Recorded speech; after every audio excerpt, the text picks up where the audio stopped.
Zimbabwe gye nali ne Sara Nakku twayogera ku buumu obukebera na wano mu Uganda weebuli bakayisa wano mu kamwa dakiika 2 ekikopo kya kaawa kiba tekinnaakugwamu ng'otegeera bw'oyimiridde akitegedde ankubire mu ngalo dakiika 2 ng'otegeera bw'oyimiridde.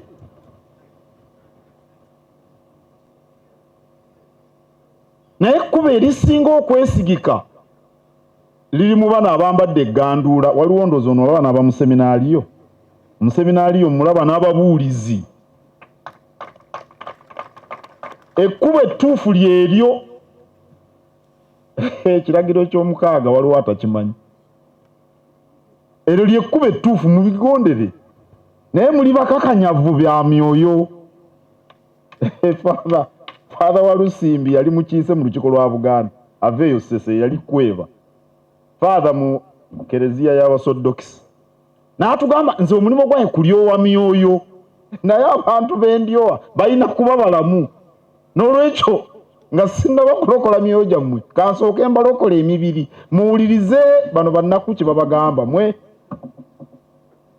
amaggwa temugayitamu nga temuyina ngatto.